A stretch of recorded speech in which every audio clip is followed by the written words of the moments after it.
Terima kasih sudah klik video ini, tapi jangan lupa guys klik tombol subscribe karena subscribe itu gratis. Dengan subscribe kamu support channel ini terus untuk upload hampir setiap hari. Assalamualaikum warahmatullahi wabarakatuh.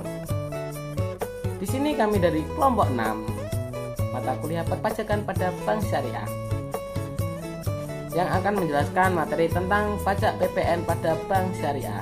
Ya. Sebelumnya kami di sini akan memperkenalkan diri terlebih dahulu, karena ada pepatah bilang mengatakan tak kenal maka tak cinta.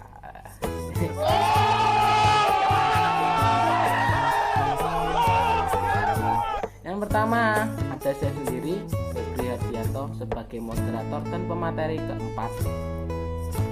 Selanjutnya ada kawan saya yang sangat cantik sekali, dia Helen Aprilia. Halo guys.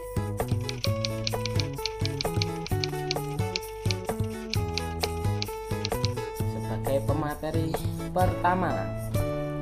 Selanjutnya ada kawan juga yang sangat cantik juga, ada saudari Bermita Tia Ipada.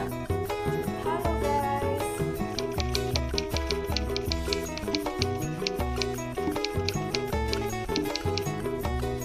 Bermita Tia Ipada ini sebagai pemateri kedua.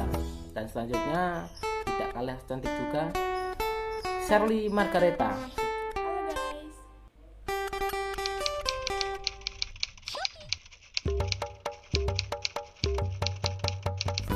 Sebagai pemateri ketiga. Ya. Baik, tanpa memperpanjang waktu lagi, karena waktu adalah uang, uang adalah uang. Untuk para pemateri, kami persilahkan.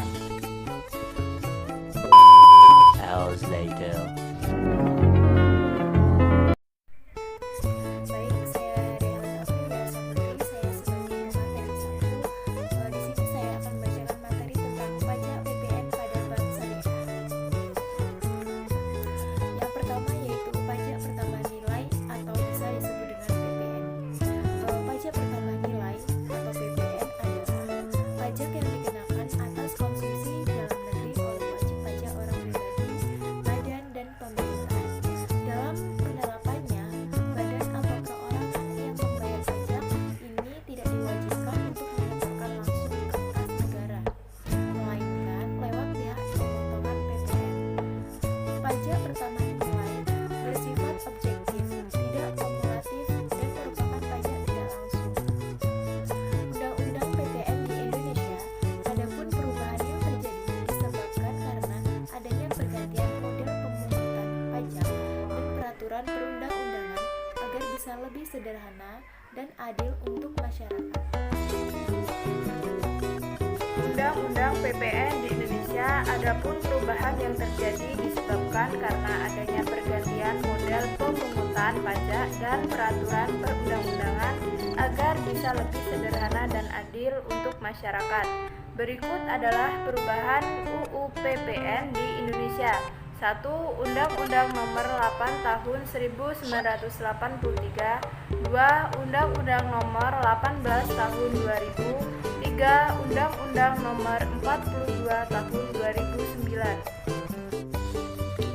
B. Dasar pengenaan pajak PPN. Untuk menghitung pajak pertambahan nilai atau PPN atau pajak pertambahan nilai, digunakan nilai yang menjadi dasar pengenaan pajak atau DPP. Dasar pengenaan pajak atau DPP sendiri terdiri dari 1. Harga jual, 2. Penggantian, 3. Nilai impor, 4. Nilai ekspor, 5. Nilai lain. Baiklah, di sini saya Shirley Margareta sebagai pemateri 3 akan melanjutkan materi selanjutnya, yaitu DPP PPN atau Dasar Pengenaan Pajak PPN yang diatur dalam pasal 9 ayat 1. Yang pertama, untuk penyerahan BKP atau pemanfaatan BKP tidak berwujud, DPP-nya adalah jumlah harga jual. Yang kedua, untuk pengimporan BKP, DPP-nya adalah nilai impor atau definisi nilai impor. Lihat pasal 1 angka 20 UU PPN. Yang ketiga, untuk pengeksporan BKP, DPP-nya adalah nilai ekspor. Yang keempat, untuk kasus penyerahan BKP atau JKP tertentu, DPP-nya adalah nilai lain. Nilai lain adalah suatu jumlah yang ditetapkan materi keuangan sebagai dasar pengenaan PPN atas jenis penyerahan BKP atau JKP tertentu. C. Pajak PPN pada bank syariah. Perkembangan perbankan syariah tersebut tidak diikuti dengan kebijakan perpajakan yang jelas, terutama kebijakan pajak perlambahan.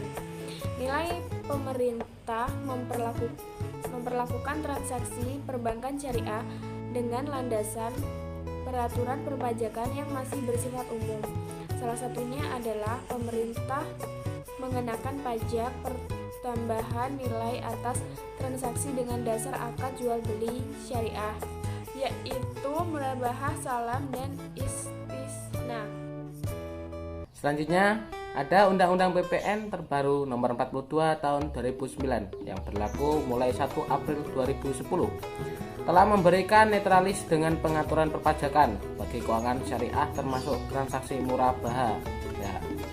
Hal ini membuktikan dengan ditambahnya satu huruf pada pasal 1A ayat 1 UU PPN nomor 42 tahun 2009 mengenai yang termasuk penyerahan barang kena pajak terdapat penambahan huruf, yaitu huruf H yang menyebutkan mengenai penyerahan barang kena pajak oleh pengusaha kena pajak dalam rangka perjanjian pembiayaan yang dilakukan berdasarkan prinsip syariah, yang penyerahannya dianggap langsung dari pengusaha kena pajak yang membutuhkan barang kena pajak. Sekian presentasi dari kelompok kami. Ya, jika ada yang kurang jelas ya silahkan ditanyakan. Jangan lupa subscribe dan like dan komen. Sekian presentasi dari kelompok kami. Kurang lebihnya kami mohon maaf. Kami akhiri. Assalamualaikum.